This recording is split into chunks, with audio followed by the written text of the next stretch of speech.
Hello everyone, welcome to pathfinder for NET JRF. Myself Manisha. तो चलिए दोस्तों, oceanography की टेस्ट सीरीज को कंटिन्यू करते हैं और आज हमारा टॉपिक है महासागरीय निक्षेप। ओशिनिक डिपॉजिट से संबंधित क्वेश्चन सीरीज को देखते हैं। उससे पहले दोस्तों, पाथफाइंडर लर्निंग ऐप पर रिसर्चर बैच स्टार्ट है जिसको एनटीए नेट जीआरएफ की सब प्रिपरेशन करनी है ज्योग्राफी सब्जेक्ट से। तो क्लासेस अवेलेबल है दोस्तों।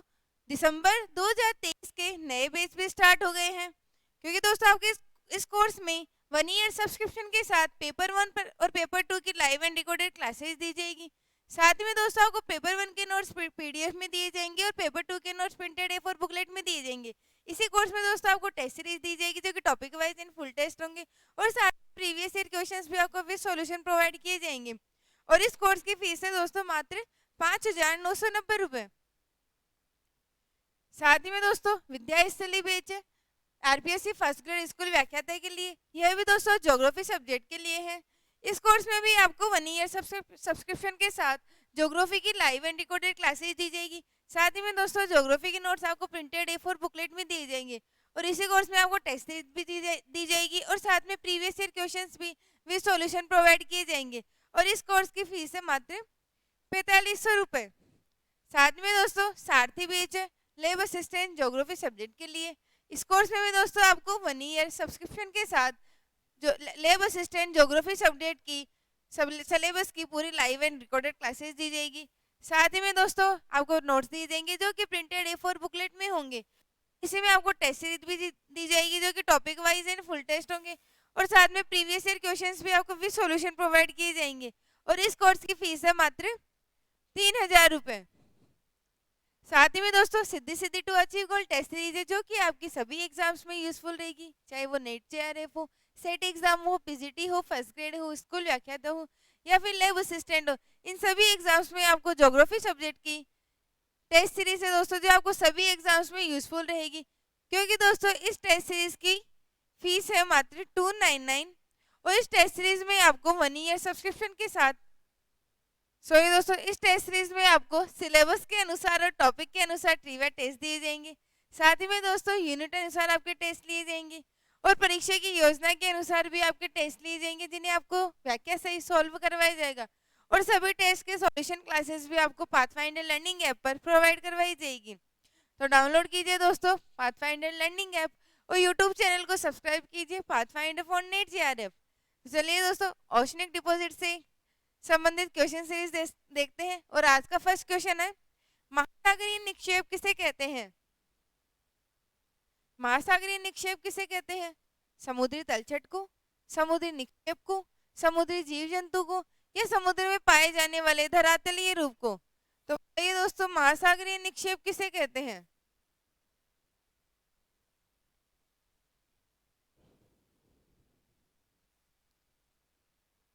बताइए दोस्तों, कमेंट बॉक्स में आंसर दीजिए। महासागरीय निक्षेप या ओशनिक डिपॉजिट्स क्या होते हैं? चलिए दोस्तों इनके बारे में बात करते हैं कि महासागरीय निक्षेप या ओशनिक डिपॉजिट्स क्या होते हैं।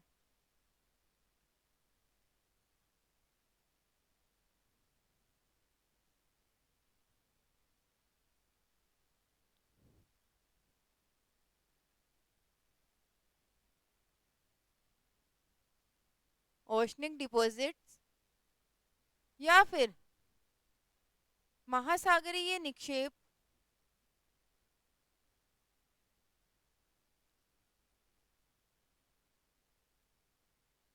क्या होते हैं?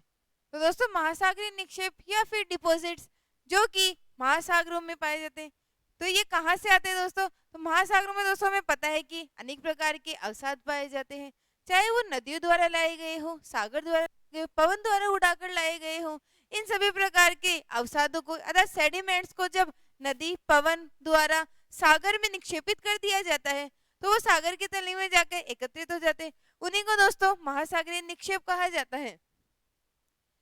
तो दोस्तों महासागरीय निक्षेप है कि सागरों में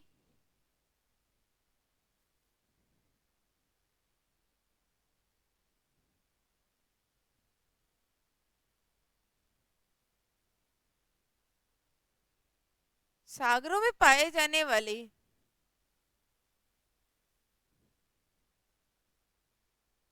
अवसादों के जमाव या सेडिमेंट्स को अवसादों के जमाव को ही महासागरीय निक्षेप कहा जाता है। जो कि दोस्तों हमें इनके सोर्स क्या क्या है, अर्थात ये कहाँ कहाँ से हमें प्राप्त हो सकते हैं। तो महासागरीय निक्षेप प्राप्त होने के सोर्स है अपने या तो या पवन द्वारा प्राप्त हो सकते हैं या सागरीय लहरों के द्वारा प्राप्त हो सकते हैं, या फिर दोस्तों ज्वालामुखी द्वारा भी महासागरीय निक्षेप पाए जाते हैं। दोस्तों नदी द्वारा, नदी प्रवाहित होते हुए सागर में गिरती है तो अपने साथ अवसाद भी लाती है। पवन द्वारा दोस्तों, पवन भी प्रवाहित होते हुए अपने साथ में धूल कण, मिट्टी के कण लाती है, जो भी सागर में डिपॉजिट या समुद्र में डिपॉजिट कर देती है। सागरीय लहरों द्वारा भी दोस्तों अवसादों का स्थानांतरण होता रहता है। और ज्वालामुखी से भी दोस्तों राख, धूलकण इत्यादि प्रकार के पदार्थ सागर में मिश्रित हो जाते हैं तथा निक्षेपित हो जाते हैं। इन सभी के द्वारा अवसादों को सागर में छोड़ा जाता है अर्थात डिपॉजिट किया जाता है, उन्हीं को निक्षेप कहा जाता है। तो दोस्तों इनके प्रकार की बात कर लेते हैं कि महासागरीय निक्षेप टाइप्स कितने होते हैं इसके, महासागरीय निक्षेप के कितने प्रकार होते हैं। तो महासागरीय निक्षेप के हम 3 प्रकार से वर्गीकृत कर सकते हैं। एक तो है दोस्तों टेरिजीनियस या फिर स्थलजात, या इसी को टेरिजीनियस भी कहा जाता है, स्थलजात निक्षेप। दूसरा है दोस्तों जैविक निक्षेप, बायोटिक निक्षेप या बायोटिक डिपॉजिट्स। और तीसरा है दोस्तों अजैविक निक्षेप, एबायोटिक डिपॉजिट्स। तो दोस्तों महासागरीय निक्षेप को 3 भागों में वर्गीकृत कर सकते हैं, स्थलजात निक्षेप, जैविक निक्षेप और अजैविक निक्षेप। तो इनमें दोस्तों स्थलजात निक्षेप में क्या पाए जाते हैं, तो जो कि स्थल द्वारा या फिर स्थल के पास में या फिर समुद्र तट के पास में पाए जाते हैं, जिनमें हम बजरी, रेत, शिल्ट या इसी को गाद भी कहते हैं, मृत्तिका और पंख, इन्हें दोस्तों हम स्थलजात निक्षेप के अंतर्गत शामिल करते हैं, जिनमें बजरी, रेत, सिल्ट, मृत्तिका और पंख को सम्मिलित किया जाता है। दूसरा है दोस्तों अजैविक निक्षेप, अर्थात जिसमें जीवों का अंश पाया जाता है। इसे दोस्तों हम 2 भागों में विभाजित करते हैं। एक है दोस्तों नेरेटिक और दूसरा होता है दोस्तों पेलेजिक डिपॉजिट्स। तो दोस्तों नेरेटिक निक्षेप क्या होते हैं, नेरेटिक निक्षेप दोस्तों जो कि समुद्र तल में ज्यादा गहराई में नहीं पाए जाते, लगभग 200 मीटर तक की गहराई तक पाए जाने वाले अवसादों को नेरेटिक निक्षेप कहा जाता है। और पेलेजिक निक्षेप दोस्तों 200 से 1000 मीटर की गहराई तक अर्थात अत्यंत गहरे भागों में पाए जाने वाले अवसादों को पेलेजिक कहा जाता है। तो दोस्तों नेरेटिक है 200 मीटर की गहराई तक और पेलेजिक निक्षेप 200 से 1000 मीटर की गहराई तक पाए जाने वाले डिपॉजिट्स होते हैं। तो पेलेजिक निक्षेप को भी दोस्तों हम 2 भागों में वर्गीकृत करते हैं, जिनमें पहला है चूना प्रधान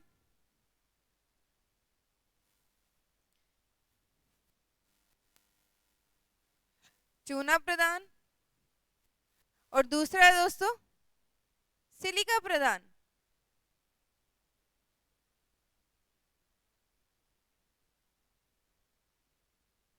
तो दोस्तों एक तो होता है कार्बोनेट और दूसरा होता है सिलिकेट, इन्हीं को दोस्तों हम पेलेजिक निक्षेप के अंतर्गत शामिल करते हैं। तो दोस्तों आपको पता है कि चूना प्रधान और सिलिका प्रधान में भी वर्गीकरण किया गया है, जिनमें चूना प्रधान दोस्तों कौन से पाए जाते हैं, चूना प्रधान में पहला है ग्लोबिजेरिना,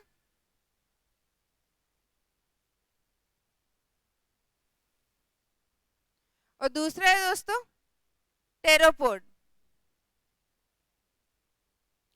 ग्लोबिजरीना और टेरापोड को हम चूना प्रधान में शामिल करते हैं तथा कार्बोनेट में शामिल करते हैं, जिसके अंतर्गत चूने की प्रधानता पाई जाती है। और सिलिका प्रधान को भी दोस्तों हम दो भागों में विभक्त करते हैं, जिन्हें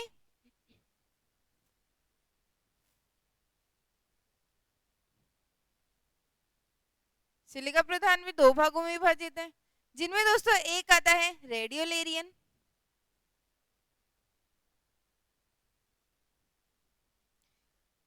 सिलिका प्रधान में पहला है रेडियोलेरियन और दूसरा आता है दोस्तों डाइटम। रेडियोलेरियन और डाइटम को हम सिलिका प्रधान में शामिल करते हैं, जिनमें सिलिका की प्रधानता पाई जाती है। और एक है दोस्तों हमारा अजैविक निक्षेप अर्थात एबायोटिक निक्षेप। इसके अंतर्गत दोस्तों हम लाल मृत्तिका, ज्वालामुखी से प्राप्त पदार्थों या फिर उल्का पिंडों से प्राप्त उल्का धूलों को हम शामिल करते हैं, जिनमें जीवों के अंश नहीं पाए जाते। तो इनमें होता है दोस्तों एक तो लाल मृत्तिका, दूसरा है दोस्तों ज्वालामुखी पदार्थ,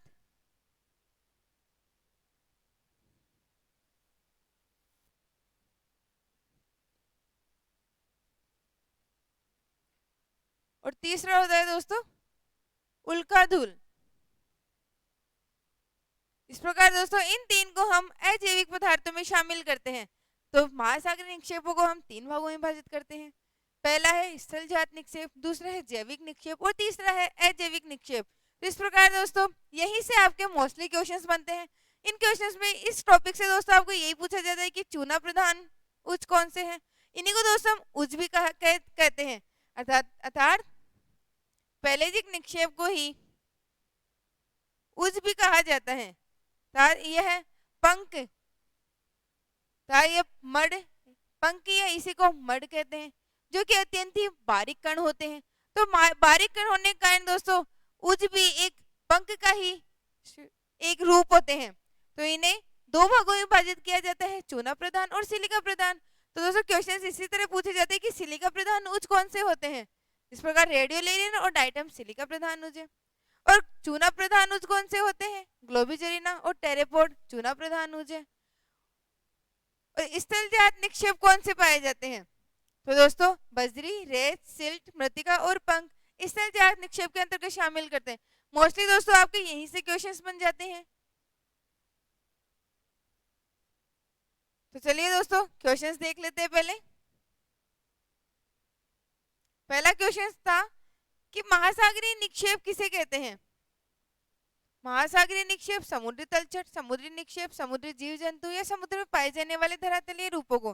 दोस्तों महासागरीय निक्षेप सागर में या समुद्र में पाए जाने वाले अवसादों के जमाव को ही महासागरीय निक्षेप कहते हैं। वो अवसाद दोस्तों किसी भी प्रकार के हो सकते हैं, जीव जंतु के अस्थि पंजरों के अवसाद या फिर मिट्टी या हवा के द्वारा लाए गए धूलकण के अवसाद, इन सभी को हम महासागरीय निक्षेप के अंतर्गत शामिल करते हैं। तो दोस्तों समुद्री तलछट, तो समुद्री तलछट में हम दोस्तों जीव जंतुओं के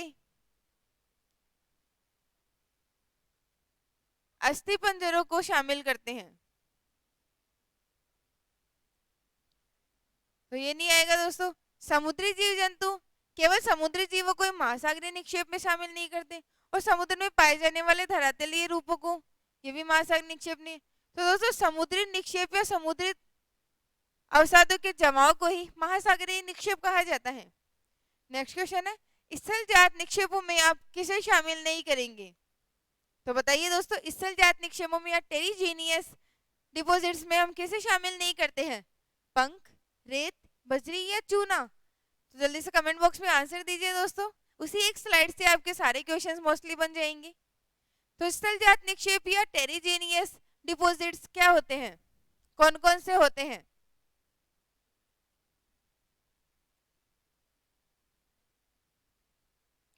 तो दोस्तों अभी हमने पढ़ा स्थलजात निक्षेप। स्थलजात निक्षेप के अंतर्गत हम किसे शामिल करते हैं,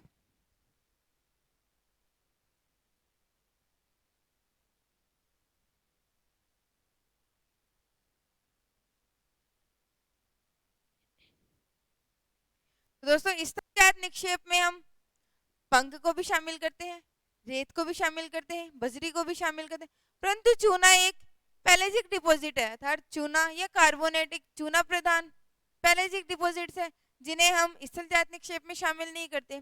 तो इसका राइट आंसर हो जाएगा ऑप्शन नंबर डी। तो स्थलजात निक्षेप दोस्तों हम किसे कहते हैं? स्थलजात निक्षेप किसे कहा जाता है? स्थलजात निक्षेप दोस्तों अपक्षय के द्वारा जब चट्टानों का विखंडन और विघटित होती है तो वह छोटे से बड़े कणों में विभाजित होती है, जिन्हें दोस्तों हम इस प्रकार से विभाजित कर सकते हैं। अपक्षय के द्वारा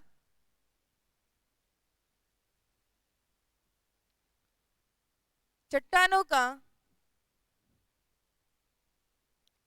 विखंडन व विघटित होना, विखंडन या विघटन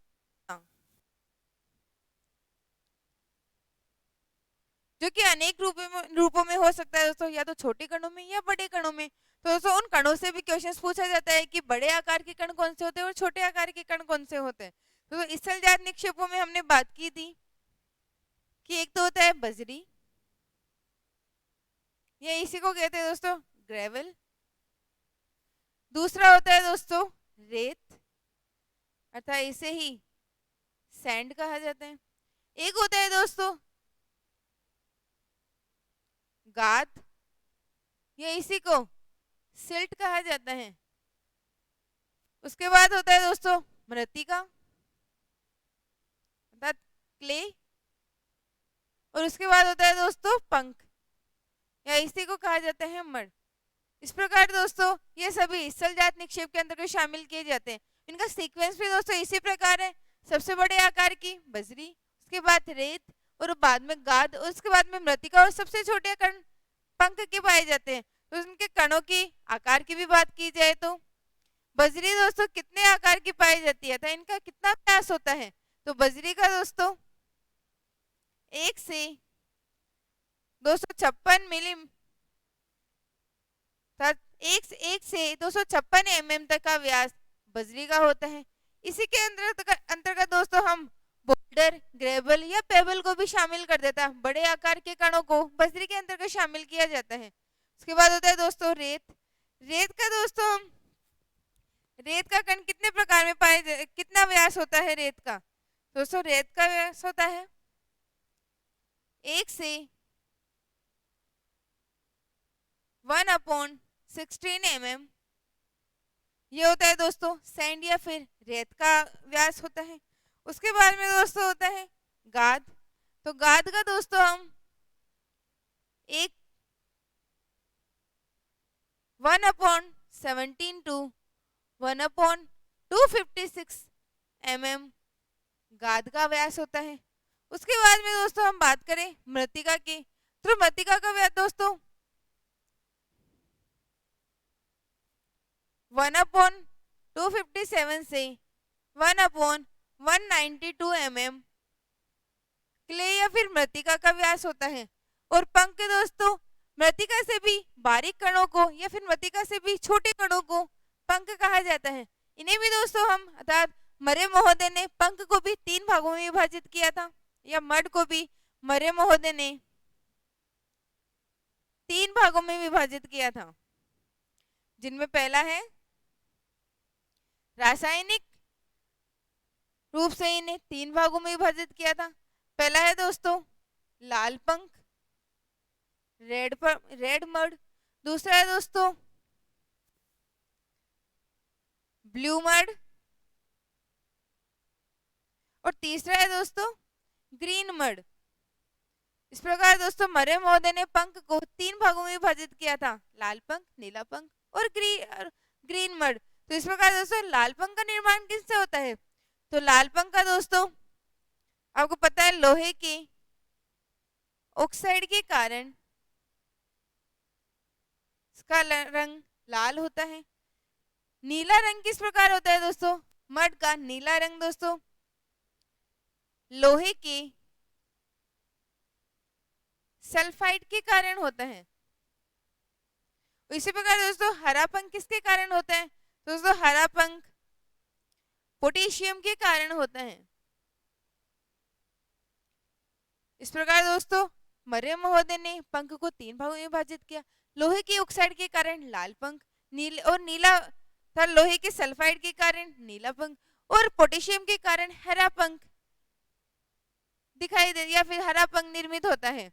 इस प्रकार दोस्तों हमने स्थलजात निक्षेपों की बात की कि स्थलजात निक्षेप में हम किन किन को शामिल करते हैं, उनके व्यास की बात की, और उनमें भी पंख जो कि एक महत्वपूर्ण पॉइंट है,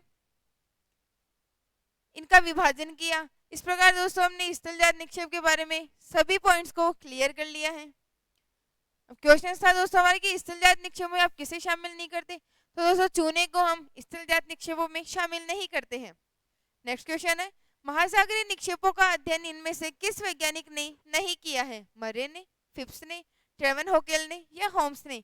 तो बताइए दोस्तों, महासागरीय निक्षेपों के बारे में किस वैज्ञानिक ने अध्ययन नहीं किया था?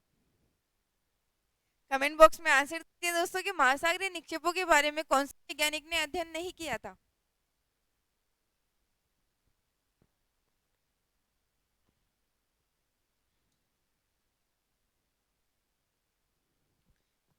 चलिए दोस्तों सॉल्व करते हैं इसको।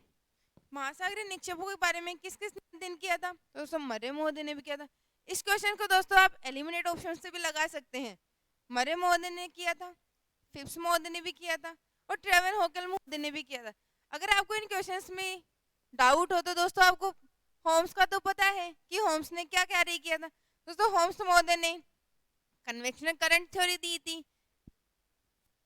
था संवहनीय तरंग सिद्धांत होम्स महोदय द्वारा दिया गया था, जो कि 1928 टू 1929 में कन्वेक्शनल करंट थ्योरी होम्स महोदय द्वारा दी गई थी, जो कि महासागरीय निक्षेप से संबंधित नहीं है। तो इसका राइट आंसर हो जाएगा होम्स महोदय, option number D. Next question है, पंख किस रंग के नहीं होते हैं? पंख या मड किस रंग के नहीं होते हैं? लाल, नीला, पीला या हरा? तो बताइए दोस्तों कमेंट बॉक्स में आंसर कि पंख या मड कौन से रंग के नहीं होते हैं। मर्रे महोदय ने पंख को विभाजित किया था, इनमें से इन्होंने कौन से एक रंग को शामिल नहीं किया था? तो दोस्तों अभी हमने देखा कि मड या पंख तीन प्रकार के होते हैं, नीला पंख, हरा पंख और लाल पंख। तो इस प्रकार दोस्तों इसमें पीले पंख को शामिल नहीं किया जाता है। लाल पंख दोस्तों लोहे की ऑक्साइड के कारण, नीला पंख दोस्तों लोहे के सल्फाइड के कारण, और हरा पंख दोस्तों पोटेशियम के कारण निर्मित होता है। नेक्स्ट क्वेश्चन है, नीले पंख की रचना में इनमें से किस तत्व को आप शामिल नहीं करेंगे? तो बताइए दोस्तों, क्वार्टजाइट को, लोहे के सल्फाइड को, जीव तत्व को या कार्बन को? कमेंट बॉक्स में आंसर दीजिए दोस्तों कि नीले पंख में हम कौन से तत्व को शामिल नहीं करते हैं।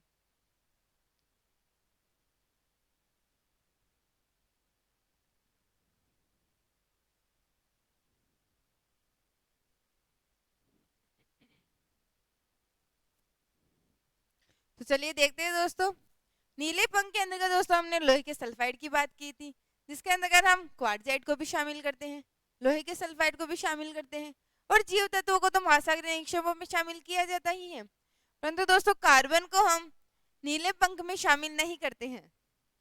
नेक्स्ट क्वेश्चन है, सागरों में जीव जंतुओं, मछली के अवशेष, शीप व स्पंज आदि के निक्षेप क्या कहलाते हैं? नेरेटिक निक्षेप, पेलेजिक निक्षेप, सागरीय निक्षेप या उपयुक्त सभी? तो बताइए दोस्तों, सागरों में जीव जंतुओं, मछली के अवशेष, शीप और स्पंज के अवशेष द स्पंज आदि को हम कौन से निक्षेप में शामिल करते हैं?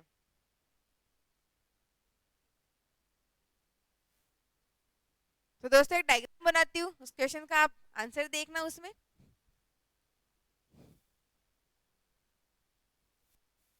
यह दोस्तों हमारा तट,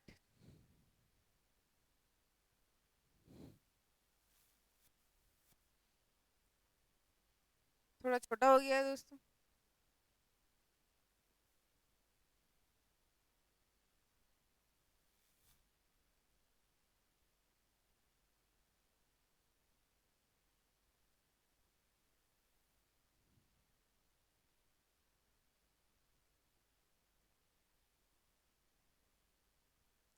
यह है दोस्तों सागर, यह है दोस्तों टेरिजीनियस,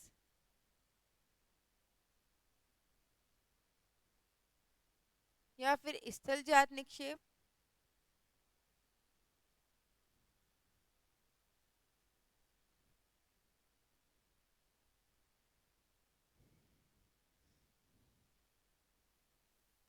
यह है दोस्तों नेरेटिक नेरेटिक डिपॉजिट्स।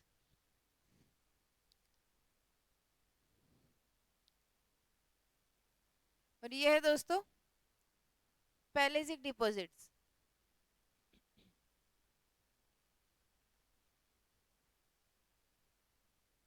तो अब क्वेश्चन में बताइए दोस्तों कि सागरों में जीव जंतु, मछलियों के अवशेष, सीप और स्पंज आदि के निक्षेप क्या कहलाएंगे? नेरेटिक, पैलेजिक, सागरीय या उपयुक्त सभी?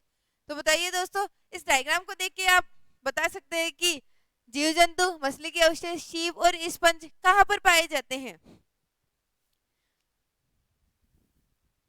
तो दोस्तों स्थल जात की बात की थी हमने। स्थल जात में स्थल पर पाए जाने वाले बजरी, रेत, सिल, टिकले इनको शामिल किया जाता है।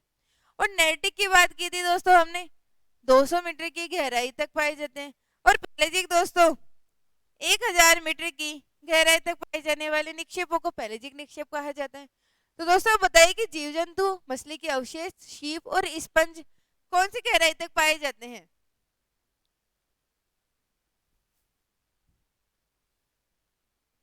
तो दोस्तों मछली के जीव जंतु, मछलियों के अवशेष, शीप और स्पंज हमें नेरेटिक निक्षेप के अंतर्गत शामिल करते हैं, क्योंकि दोस्तों नेरेटिक निक्षेप की गहराई 200 मीटर है। मान सकते हैं दोस्तों हम कॉन्टिनेंटल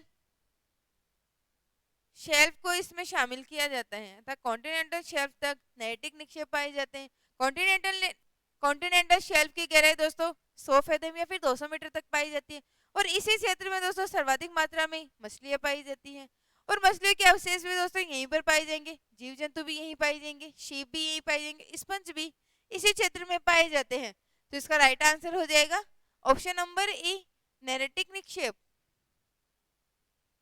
नेरेटिक निक्षेप इसका राइट आंसर हो जाएगा। पैलेजिक निक्षेप दोस्तों अत्यधिक गहराई तक पाए जाते हैं, जिनमें दोस्तों हम चूना प्रधान उद, सिलिका प्रधान उद इनको शामिल करते हैं। और सागरीय निक्षेप में दोस्तों सभी निक्षेप आएंगे।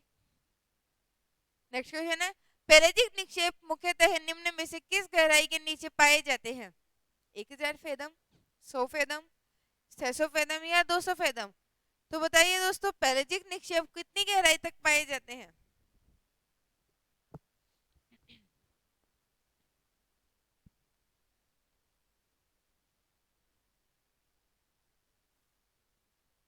तो दोस्तों अभी हमने देखा पैलेजिक निक्षेप 1000 मीटर तक की गहराई में पाए जाते हैं। दोस्तों 1000 फेदम मतलब 2000 मीटर की गहराई तक या फिर सबसे गहरे भागों में पैलेजिक निक्षेप पाए जाते हैं। 100 फेदम दोस्तों 200 मीटर अर्थात 200 मीटर दोस्तों नेरेटिक निक्षेप पाए जाते हैं। दोस्तों एक फेदम में, फेदम की बात की जाए तो एक फेदम में 2 मीटर काउंट की जाती है। एक फेदम में 2 मीटर काउंट की जाती है। इस प्रकार दोस्तों 1000 फेदम में 2000 मीटर होगी, जो कि पैलेजिक निक्षेप पाए जाते हैं, इस गहराई तक पैलेजिक निक्षेप पाए जाते हैं। नेक्स्ट क्वेश्चन है, किस सिंधु पंख के जमाव हिंद महासागर में सर्वाधिक है? डाइटम के, ग्लोबिजेरिना के, लाल पंख के या कॉस्मिक धूल के? तो बताइए दोस्तों कि किस सिंधु पंख के जमाव हिंद महासागर में सर्वाधिक पाए जाते हैं? कमेंट बॉक्स में आंसर दीजिए दोस्तों कि किस सिंधु पंख के जमाव हिंद महासागर में सर्वाधिक पाए जाते हैं?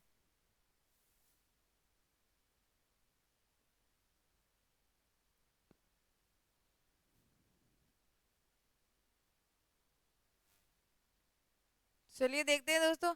हिंद महासागर में दोस्तों आपको पता है कि कार्बोनेट के अंश ज्यादा पाए जाते हैं, अर्थात चूना प्रधान क्षेत्र है। दोस्तों चूने प्रधान में हमने किसको शामिल किया था? डाइटम को, ग्लोबिजेरिना को, पंख को या कॉस्मिक धूल को? तो दोस्तों चूना प्रधान और एक था सिलिका प्रधान।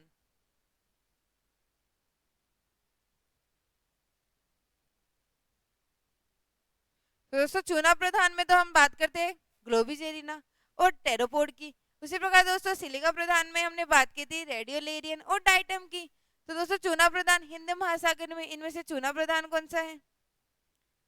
तो डाइटम है दोस्तों। सिलिका प्रधान।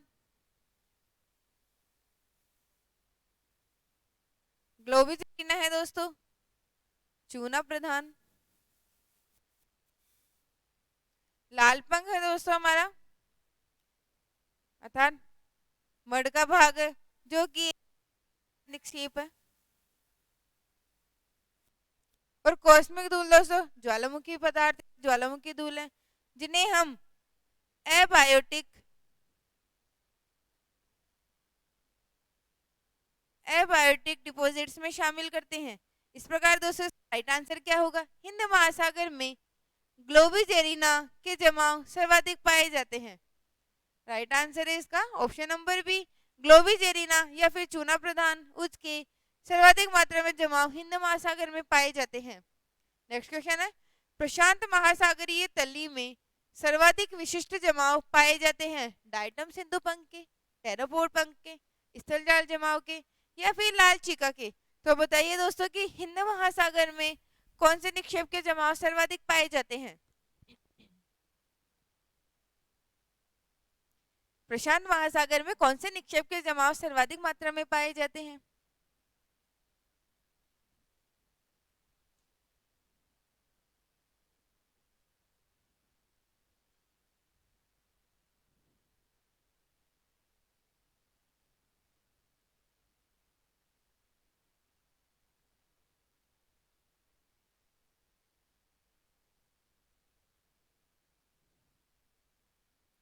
तो दोस्तों प्रशांत महासागर में सर्वाधिक निक्षेप इस लाल चीका के पाए जाते हैं।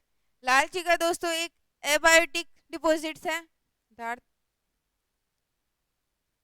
एबायोटिक डिपॉजिट्स लाल चीका में शामिल करते हैं। इसके अंतर्गत दोस्तों हम ज्वालामुखी पदार्थ या फिर ज्वालामुखी द्वारा विघटन या विखंडित होने वाले पदार्थों को शामिल करते हैं, जो कि हमें प्रशांत महासागर में अत्यधिक गहराई में पाए जाते हैं। लगभग 2700 फैदम की गहराई तक हमें लाल चीका प्रशांत महासागर में देखने को मिलती है। इस प्रकार दोस्तों डाइटम, टेरापोड, स्थलजात निक्षेप नहीं पाए जाते हैं, बल्कि प्रशांत महासागर में हमें एबायोटिक डिपॉजिट देखने को मिलते हैं। प्रशांत महासागर के अलावा दोस्तों हम इनकी बात की जाए कि लाल चीका कहाँ पर पाए जाएंगे, तो दोस्तों यह अटलांटिक महासागर, अटलांटिक ओशन में भी ये पाए जाएंगे।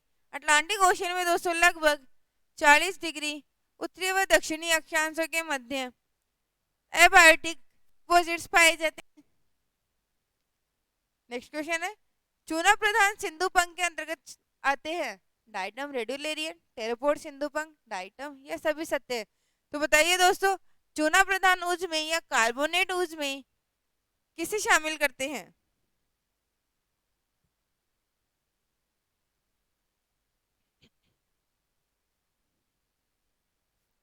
तो दोस्तों चूना प्रधान उज में हमने या फिर कार्बोनेट उज में हमने शामिल किया था, एक तो था दोस्तों ग्लोबिजेरिना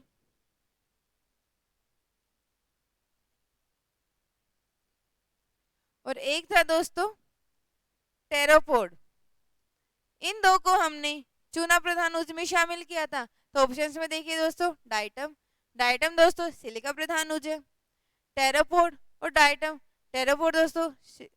दोस्तों सिलिका प्रधान और रेडियोलेरियन भी दोस्तों सिलिका प्रधान उज है। तो उपयुक्त सभी ऑप्शंस में नहीं हुए, इसका राइट आंसर हो जाएगा ऑप्शन नंबर बी, टेरापोड सिंधु पंख चूना प्रधान उज में शामिल करते। इसके साथ ही दोस्तों एक ग्लोबिजेरिना भी आ जाएगा। नेक्स्ट क्वेश्चन है, निम्नांकित महासागरीय के प्रतिशत के आधार पर सही अवरोही क्रम में बताइए। डाइटम, लाल मृत्तिका, रेडियोलेरियन या ग्लोबिजेरिना। लाल मृत्तिका, रेडियोलेरियन, डाइटम या ग्लोबिजेरिना। लाल मृत्तिका, ग्लोबिजेरिना, डाइटम या रेडियोलेरियन। ग्लोबिजेरिना, लाल मृत्तिका, डाइटम या रेडियोलेरियन। तो बताइए दोस्तों इनके विस्तार क्षेत्र के प्रतिशत के आधार पर इनके अवरोही क्रम में बताना है। विस्तार क्षेत्र के प्रतिशत के आधार पर इनका अवरोही क्रम बताना है दोस्तों।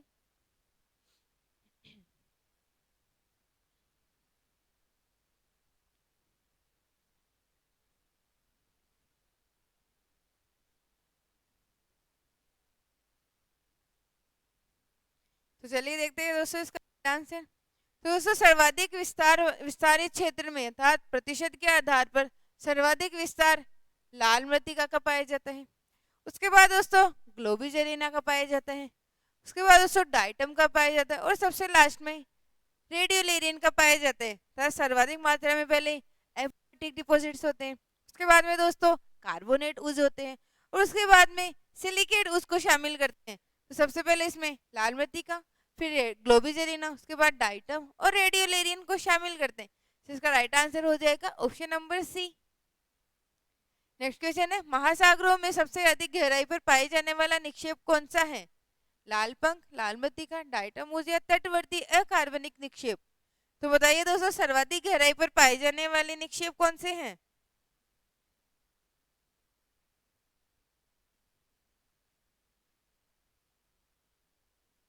तो दोस्तों अभी हमने बात की थी प्रशांत महासागरीय क्षेत्र में एबायोटिक डिपॉजिट्स, जिनमें लाल मृत्तिका की बात की थी, जो कि दोस्तों लगभग 2700 फैदम तक पाई जाती है। अत्यंत गहराई वाले भागों में लाल मृत्तिका पाई जाती है। नेक्स्ट क्वेश्चन है, हरित पंख नेरेटिक जमाव प्रधानतः मिलते हैं जापान सागर में, उत्तरी सागर में, बाल्टिक सागर में या मेक्सिको की खाड़ी में। तो बताइए दोस्तों हरित पंख या नेरेटिक जमाव कौन से सागर में मिलते हैं?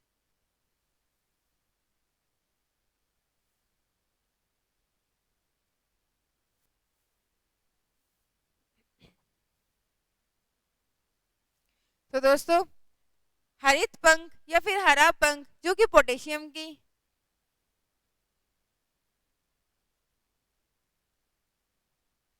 जिसमें पोटेशियम की प्रधानता अधिकता होती है। नेरेटिक हरित पंख नेरेटिक जमाव प्रधानतया जापान सागर में देखने को मिलते हैं।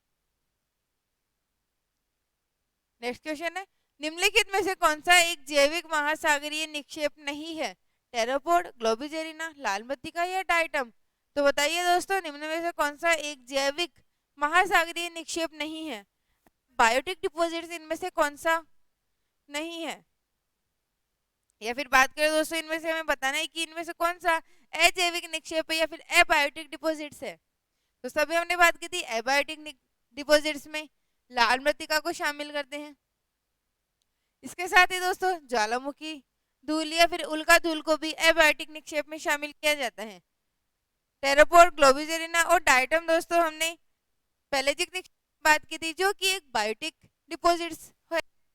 तो आप बताइए दोस्तों कमेंट बॉक्स में कि कौन कौन से इनमें से चूना प्रधान ऊर्जा अर्थात कार्बोनेट ऊर्जा और कौन कौन से इनमें सिलिकेट ऊर्जा, कमेंट बॉक्स में बताइए दोस्तों।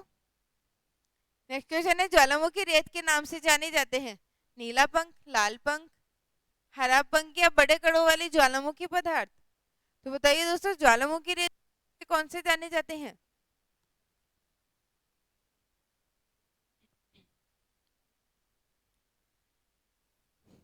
तो इजी क्वेश्चन है दोस्तों, ज्वालामुखी रेत दोस्तों बड़े कणों वाले ज्वालामुखी पदार्थों को कहा जाता है।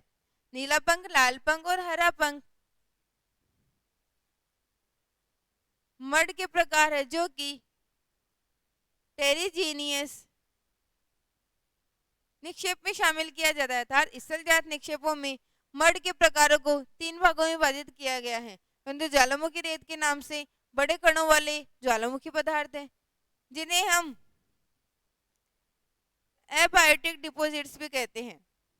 नेक्स्ट क्वेश्चन है, महासागरीय निक्षेप मुख्यतः कितने प्रकार के होते हैं? महासागरीय निक्षेप या ओशियन डिपॉजिट्स कितने प्रकार के होते हैं? 2 प्रकार के, 4 प्रकार के, 3 प्रकार के या 5 प्रकार के।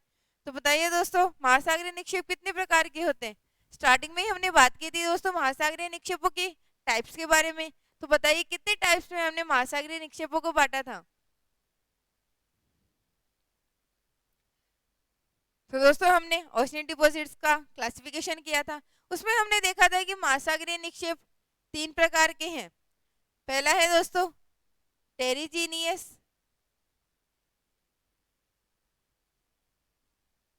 दूसरा है दोस्तों बायोटिक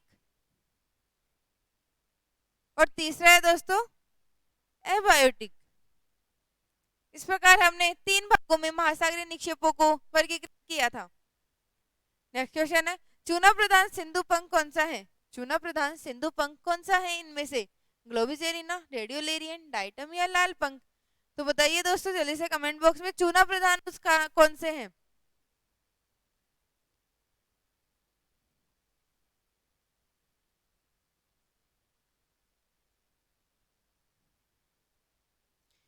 कमेंट बॉक्स में आंसर दीजिए दोस्तों। फिर इसकी एक ट्रिक देखते हैं हम कि इन्हें इन नाम में कंफ्यूजन होता है आपको, तो इन्हें हम किस प्रकार से याद कर सकते हैं?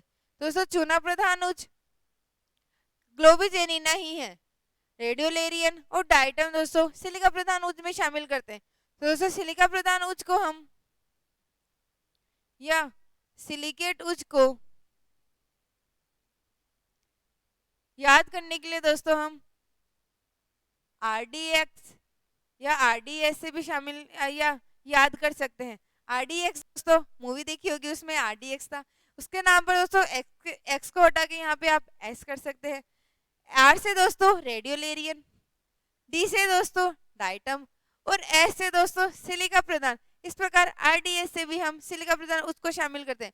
और बाद में बचे दोस्तों ग्लोबिटेरिया और टेरोपोड चूना प्रधान उच्च में शामिल होते हैं। इस प्रकार चूना प्रधान सिंधु उच्च ग्लोबिजेरिना को शामिल करते हैं। तो चलिए दोस्तों महासागरीय निक्षेप के संबंधित क्वेश्चन कंप्लीट करते हैं और आज हमारी ओशियनोग्राफी से संबंधित क्वेश्चन अर्थात टेस्ट सीरीज भी कंप्लीट होती है। और आप कमेंट बॉक्स में बताइए दोस्तों कि आपको कौन से टॉपिक में डाउट या फिर आप कौन से टॉपिक के क्वेश्चंस देखना चाहते हैं, क्योंकि दोस्तों इससे पहले हमने ओशियनोग्राफी इससे पहले दोस्तों हमने जियोमॉर्फोलॉजी की टेस्ट सीरीज भी कंप्लीट हो चुकी है। उसके बाद में दोस्तों हमने क्लाइमेटोलॉजी के टेस्ट भी देख लिए हैं और आज दोस्तों हमारी ओशियनोग्राफी भी कंप्लीट हो चुकी है। इस प्रकार दोस्तों 3 यूनिट के ट्रिविया टेस्ट हमने देख लिए हैं। अब इन तीनों के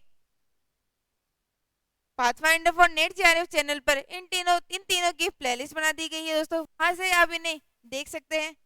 जियोमॉर्फोलॉजी, क्लाइमेटोलॉजी और ओशियनोग्राफी के संबंधित सभी टेस्ट सीरीज को आप pathfinder for net JRF channel पर देख सकते हैं। तो चलिए दोस्तों इसी तरह अपनी तैयारी में लगे रहिए दोस्तों, और अगर वीडियो पसंद आ रहा है तो लाइक कीजिए, शेयर कीजिए और pathfinder for net JRF channel को सब्सक्राइब कीजिए और दिसंबर 2023 की नेट जेआरएफ एग्जाम के लिए पाथफाइंडर लर्निंग ऐप पर ज्वाइन करिए और अपनी तैयारी को बेहतर बनाइए। थैंक यू दोस्तों and keep smile, keep study.